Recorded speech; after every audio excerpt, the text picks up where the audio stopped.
Le jour commençait à décliner, le soleil baissait, un léger murmure s'élevait dans les arbres autour de moi, et les bonnes d'enfants, assises par groupes là-bas auprès de la balançoire, se disposaient au retour avec leur petite voiture. J'étais calme et me sentais à l'aise. La surexcitation qui venait de me secouer s'apaisait peu à peu. Je retombais épuisé, avec une grande envie de dormir. L'énorme quantité de pain que j'avais mangé ne me gênait plus trop. J'étais d'excellente humeur. Je m'appuyais au dossier du banc, fermais les yeux et m'assoupis petit à petit. Je sommeillais, et j'étais sur le point de m'endormir pour de bon, quand un gardien me mit la main sur l'épaule en disant « Il ne faut pas dormir ici. »« Non, dis-je, en me levant tout de suite. Et tout d'un coup, ma triste situation se peignit devant mes yeux. Il fallait que je fasse quelque chose, que je trouve un moyen quelconque. Chercher des places ne m'avait servi à rien. Les recommandations que j'avais à présenter étaient périmées, et elles émanaient de personnes par trop inconnues pour avoir un sérieux effet. Au surplus, ces refus constants tout le long de l'été m'avaient découragé. Bon, en tout cas mon terme était échu, et il fallait trouver un expédient. Le reste pouvait attendre pour le moment. Tout involontairement, j'avais repris en main mon papier et mon crayon, et machinalement j'écrivais dans tous les coins le millésime 1848. Si seulement une idée, rien qu'une idée jaillissante, voulait me prendre de force et me mettre les mots dans la bouche. Cela m'était déjà arrivé. Il m'était vraiment arrivé de connaître des moments où je pouvais écrire sans effort un long morceau et le réussir à la perfection. Je suis là, sur mon banc, et j'écris des dizaines et des dizaines de fois 1848. J'écris ce nombre en long, en large et en travers, de toutes les manières possibles, et j'attends qu'il me vienne une idée utilisable. Un essaim de pensées vagues voltige dans ma tête. L'impression du jour tombant me rend mélancolique et sentimentale. L'automne est venu. Déjà il commence à plonger toutes choses en léthargie. Déjà les mouches et autres bestioles en ont ressenti les premières atteintes. Là-haut dans les arbres, en bas sur la terre, on entend le bruit de la vie qui s'obstine, grouillante, bruissante, inquiète, luttant pour ne pas périr. Dans le monde des insectes, toutes ces petites existences s'agitent une dernière fois. Des têtes jaunes sortent de la mousse, des pattes se lèvent, de longues antennes tâtonnent, puis tout à coup la bestiole s'affaisse, culbute, et reste là le ventre en l'air. Le souffle léger du premier froid a passé sur les plantes, et chacune d'elles en a gardé une empreinte différente. Les brins d'herbe pâlis se hérissent vers le soleil, et les feuilles décharnées glissent à terre, avec le bruit chuintant d'une procession de vers à soie. C'est la saison de l'automne, au milieu du carnaval de l'éphémère durée. La rougeur des roses s'est enflammée, leur teint de sang vif a pris un merveilleux éclat de phtisie. Je me percevais moi-même comme un insecte à l'agonie, saisi par l'anéantissement au milieu de cet univers prêt à s'endormir. En proie à d'étranges terreurs, je me levai et fis quelques pas rapides dans l'allée. « Non » criai-je, en serrant les poings, « il faut que tout cela finisse. » Je me rassis, repris mon crayon, décidé à mettre à exécution mon idée d'article. Ce n'était pas le moment de s'abandonner quand on avait devant les yeux l'image du terme impayé. Lentement mes pensées commencèrent à s'enchaîner. Je les suivais attentivement, et j'écrivis paisiblement, avec pondération, quelques pages en manière d'introduction à quelque chose. Cela pouvait être le début de n'importe quoi, une relation de voyage, un article politique, ce que bon me semblerait. C'était un très excellent début pour bien des choses. Je me mis ensuite à chercher une question déterminée que je pusse traiter, un homme, une chose sur quoi me jeter, mais je ne pus rien trouver. Au milieu de ces stériles efforts, le désordre commençait à revenir dans mes pensées. Je sentais littéralement des ratés dans mon cerveau. Ma tête se vidait, et finalement elle était sur mes épaules, légère et dépourvue de contenu.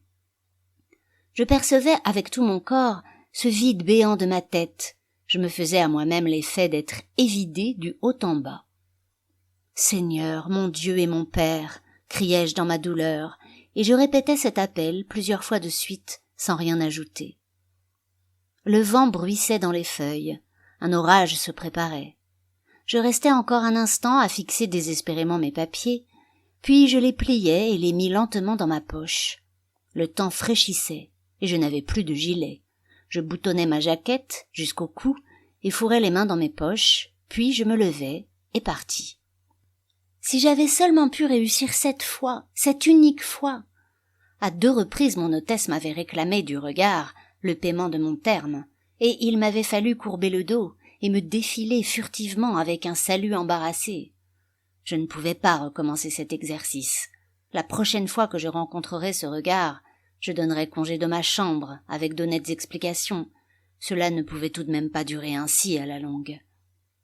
En arrivant à la sortie du parc, je revis le vieux nain que dans ma fureur j'avais mis en fuite. Le mystérieux paquet de journal était ouvert à côté de lui sur le banc. Il était plein de provisions de toutes sortes que l'homme était en train de grignoter. J'eus aussitôt envie d'aller à lui et de m'excuser, de lui demander pardon de ma conduite, mais sa nourriture me fit reculer. Les vieux doigts, pareils à 10 griffes ridées, serraient les tartines grasses d'une manière dégoûtante. Cela me donna la nausée, et je passai devant lui sans lui adresser la parole. Il ne me reconnut pas, il me fixa de ses yeux de corne sèche, sans que son visage changeât d'expression, et je continuai mon chemin. Comme d'habitude, je m'arrêtais à chaque journal affiché devant lequel je passais pour étudier les offres d'emploi, et j'eus la chance d'en trouver une qui pouvait faire mon affaire. Un marchand, dans le faubourg de Groenland, cherchait un homme pour la tenue de livres, quelques heures chaque soir, à pointe-moins à débattre. Je pris en note l'adresse de l'homme, et mentalement j'implorai de Dieu cette place. Je serais moins exigeant que quiconque. 50 aurés pour ce travail, c'était richement payé, peut-être même 40 aurés. Pour cela, je m'en remettais au destin. En rentrant chez moi, je trouvai sur ma table un billet de mon hôtesse, me priant de payer mon terme d'avance ou de déménager le plus tôt possible. Je ne devais pas le prendre en mauvaise part, c'était purement et simplement un vœu qu'elle exprimait à contre-cœur. Très amicalement, Madame Gundersen. J'écrivis une demande à Christie, négociant, rue de Groenland, numéro 31, la mis sous enveloppe et descendis la porter à la boîte aux lettres du coin. Puis je remontai à ma chambre et m'assis pour réfléchir dans mon fauteuil à bascule, tandis que l'obscurité s'épaississait de plus en plus. Ça commençait à devenir difficile de se maintenir à flot. Le lendemain matin, je m'éveillai de très bonne heure. Il faisait encore assez sombre quand j'ouvris les yeux, et longtemps après seulement j'entendis la pendule sonner 5 heures dans l'appartement au-dessous de moi. Je voulus me remettre à dormir, mais il me fut impossible de retrouver le sommeil. J'étais de plus en plus réveillée, et je pensais à 1000 choses. Soudain il me vint à l'esprit 1 ou 2 bonnes phrases, appropriées à une esquisse, un feuilleton, de délicates trouvailles de style dont je n'avais jamais encore rencontré les pareilles. Étendu dans mon lit, je me répète ces mots, et je les trouve remarquables. Peu à peu d'autres viennent s'y ajouter. Tout à coup je suis complètement réveillée, je me mets sur mon séant, et je prends mon papier et mon crayon sur la table derrière mon lit. C'est comme si une veine avait éclaté en moi. Un mot suit l'autre, ils s'ordonnent, s'enchaînent, logiquement se forment en situation, les scènes s'entassent les unes sur les autres, les actions et les répliques surgissent dans mon cerveau, et j'éprouve un étrange bien-être. J'écris comme un possédé, et je remplis une page après l'autre sans un instant de répit. Les pensées tombent sur moi si soudainement et continuent d'affluer avec une telle abondance que je perds une foule de détails accessoires. Je ne parviens pas à les écrire assez vite, bien que je travaille de toutes mes forces. L'inspiration persiste à me presser, je suis tout plein de mon sujet, et chaque mot que j'écris m'est comme dicté. Cela dure un temps délicieusement long avant que cesse ce moment étrange. J'ai 15, 20 pages écrites devant moi, sur mes genoux, quand je m'arrête enfin et pose mon crayon. Si vraiment ces papiers avaient quelque valeur, j'étais sauvée. Je saute du lit et je m'habille. Le jour grandit, je puis distinguer à demi l'avis du directeur des phares, là-bas près de la porte, et devant la fenêtre il fait déjà si clair qu'à la rigueur je pourrais y voir pour écrire. Et immédiatement, je me mets en devoir de recopier mes feuillets. De ces fantaisies monte une vapeur singulièrement dense, de lumière et de couleurs. Je me cabre de surprise devant de bonnes choses, l'une suivant l'autre, et je me dis à moi-même que jamais je n'ai rien lu de meilleur. La tête me tourne de contentement, la joie me gonfle, et je me sens grandiosement remis à flot. Je soupèse mon écrit dans la main, et, sur place, je le taxe à 5 couronnes, à première vue. Il ne viendrait à l'idée de personne de marchander pour 5 couronnes. Bien au contraire, il fallait convenir que même à 10 couronnes, c'eût été donné, compte tenu de la qualité de la matière. Je n'avais pas l'intention de faire gratis un travail aussi original. À ma connaissance, on ne trouvait pas de roman de ce calibre à tous les coins de rue. Et je m'arrêtais à 10 couronnes. Il faisait de plus en plus clair dans la chambre. Je jetai un regard vers la porte. Sans peine appréciable, je pouvais lire les fins caractères squelettiques de « Suaire, chez demoiselle Andersen, à droite sous la porte cochère ». Du reste, un bon moment s'était passé depuis que la pendule avait sonné 7 heures. Je me levai et vins me poster au milieu de la pièce. Tout bien pesé, le congé de madame Gundersen tombait à propos. Au fond, ce n'était pas là une chambre digne de moi. Aux fenêtres pendaient des rideaux verts, assez communs, et au mur il n'y avait pas surabondance de clous pour accrocher sa garde-robe. Le pauvre fauteuil à bascule, là-bas dans le coin, n'était au fond qu'une caricature de rocking-chair, et vous aurait aisément fait mourir de rire. Il était beaucoup trop bas pour un homme fait, et au surplus si étroit qu'il fallait, pour ainsi dire, employer un tire-botte pour en sortir.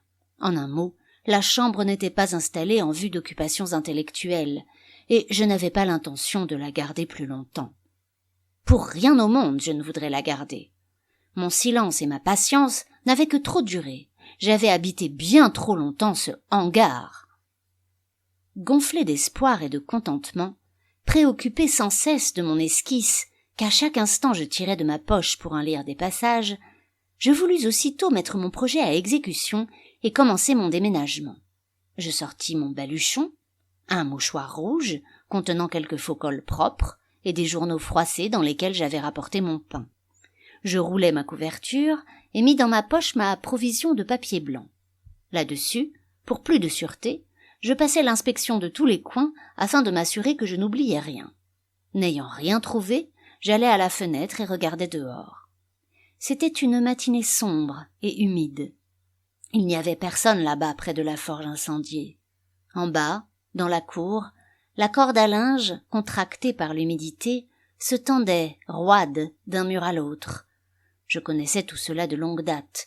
Je m'éloignai donc de la fenêtre, pris la couverture sous mon bras, fis une révérence à l'avis du directeur des phares, une révérence ossuaire chez demoiselle Andersen, et j'ouvris la porte. Tout à coup je vins à penser à mon hôtesse.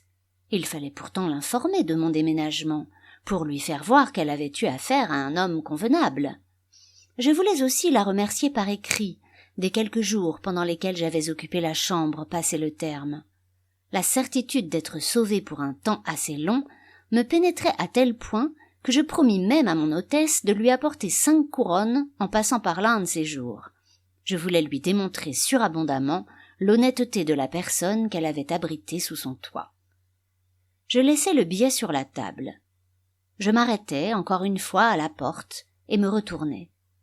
Ce sentiment rayonnant d'être remis à flot me transportait. J'étais plein de reconnaissance envers Dieu et l'univers. Je m'agenouillai près du lit et, à haute voix, je remerciai Dieu de sa grande bonté pour moi ce matin. Je le savais, je le savais bien. Cet accès d'inspiration que je venais de vivre et de coucher par écrit était dû à l'action merveilleuse du ciel sur mon esprit. C'était une réponse à mon cri de détresse d'hier. C'est Dieu, me criai-je à moi-même, et je pleurais d'enthousiasme à mes propres paroles. De temps à autre, j'étais forcé de m'arrêter pour écouter s'il ne venait personne dans l'escalier. Enfin, je me levai et partis. Je me glissai sans bruit le long de tous ces étages et gagnai la porte sans être vu. Les rues étaient luisantes de la pluie qui était tombée le matin. Un ciel froid et mouillé pendait sur la ville, et nulle part on n'apercevait un rayon de soleil. Quelle heure pouvait-il bien être? J'allai, comme d'habitude, dans la direction du dépôt. Je vis qu'il était 8h30. J'avais donc une couple d'heures devant moi. Cela ne servait à rien d'arriver au journal avant 10h, peut-être 11. Je n'avais qu'à flâner en attendant, et entre-temps réfléchir à un expédient pour déjeuner tant soit peu. Du reste, je n'avais pas à craindre de me coucher à jeun ce jour-là. Grâce à Dieu, ces temps étaient passés. C'était une période révolue, un mauvais rêve. À partir de maintenant, je remontais la pente. Cependant, cette couverture verte m'embarrassait. D'autre part, il n'était pas de ma dignité de porter sous le bras un pareil paquet, à la vue de tout le monde. Que penserait-on de moi? Et j'allais, cherchant dans ma pensée un endroit où je pourrais le mettre en garde jusqu'à nouvel ordre. L'idée me vint que je pourrais entrer chez Sambe et faire envelopper ma couverture dans du papier.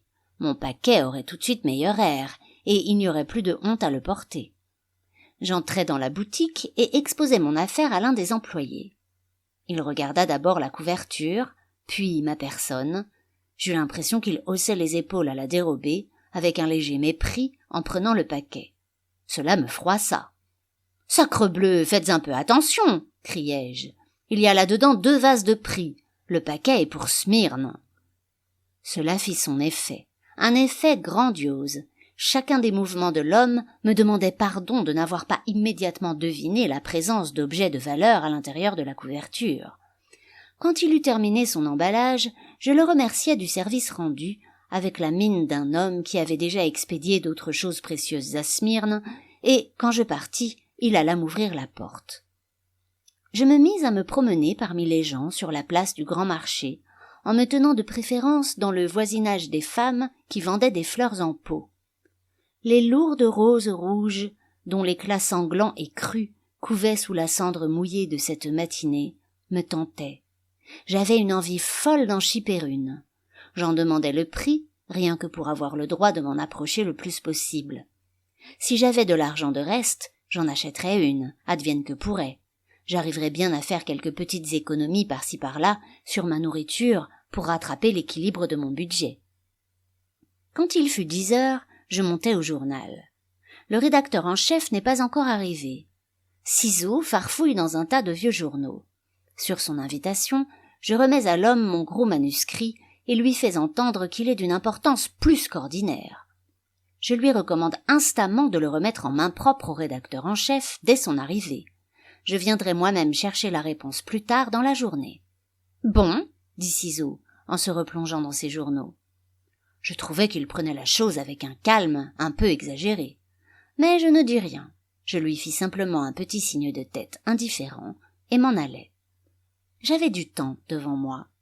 Si seulement le ciel voulait s'éclaircir. Il faisait un temps vraiment pitoyable, sans vent et sans fraîcheur. Les dames tenaient leurs parapluies ouverts par précaution et les bonnets de laine des messieurs avaient un air comique et triste. Je fis encore un tour sur le marché en regardant les légumes et les roses. Alors je sens une main sur mon épaule et je me retourne. La demoiselle me dit bonjour. « Bonjour », ai-je répondu d'un air interrogatif, pour savoir tout de suite ce qu'il me voulait. Je n'avais pas grande sympathie pour la demoiselle. Il considère avec curiosité le gros paquet tout battant neuf sous mon bras et me demande « Qu'est-ce que vous portez là ?» « Je suis entré chez Sambe et j'ai acheté de l'étoffe pour un costume, dis-je d'un ton indifférent. J'ai trouvé que je devais cesser d'être si râpé. Il ne faut pas non plus être trop chiche envers son corps. » Il me regarde interdit. « Comment ça va à part ça ?» demande-t-il lentement. « Au-delà de toute espérance. »« Vous avez donc trouvé quelque chose à faire ?»« Quelque chose à faire ?» dis-je d'un air très étonné. « Mais je suis teneur de livres dans la maison de Gros Christie. »« Ah bah !» dit-il en s'écartant d'un pas. « Dieu, que j'en suis content pour vous, pourvu que vous ne vous laissiez pas gruger l'argent que vous gagnez. Bonjour. » Un moment après, il fait demi-tour et revient vers moi. De sa canne, il désigne mon paquet et dit « Je tiens à vous recommander mon tailleur pour ce costume. Vous n'en trouverez pas de meilleur que Isaacsen. Dites que vous venez de ma part. » Qu'avait-il besoin de fourrer son nez dans mes affaires? Est-ce que ça le regardait quel tailleur je prenais? Je devins furieux. La vue de cet être vide et endimanché m'exaspérait et je lui rappelai assez brutalement les 10 couronnes qu'il m'avait empruntées. Avant même qu'il eût pu répondre, je regrettais déjà ma réclamation. Je me sentais gênée et n'osais pas le regarder dans les yeux. Une dame passait au même moment, je fis vivement un pas en arrière pour lui laisser la place et profitai de l'occasion pour m'en aller. Que faire de ma personne durant ces heures d'attente? Je ne pouvais pas aller au café, le gousset vide, et je ne connaissais pas un ami à qui je pusse faire visite à ce moment de la journée. Instinctivement, je remontai en ville, flânai quelque temps en chemin entre le marché et la rue Greinsen, lus l'Aftenposten qu'on venait d'afficher, fis un tour rue Karl Johann, revins sur mes pas et montai jusqu'au cimetière de Notre Sauveur, où je me cherchais un coin tranquille sur la butte près de la chapelle. Je m'assis là, en plein silence, et m'assoupis dans l'air humide. Je songeais, sommeillant à demi, et j'avais froid. Le temps passait. Était-il bien certain que mon feuilleton fût un petit chef-d'œuvre d'art inspiré? Qui sait s'il n'avait pas ici et là ses défauts? Tout bien considéré, il pouvait même être refusé, mais oui, tout simplement refusé. Il était peut-être assez médiocre, peut-être franchement mauvais. Qui me garantissait qu'il n'était pas déjà au panier en ce moment? Mon contentement était ébranlé. Je me levai d'un bond et me précipitai hors du cimetière.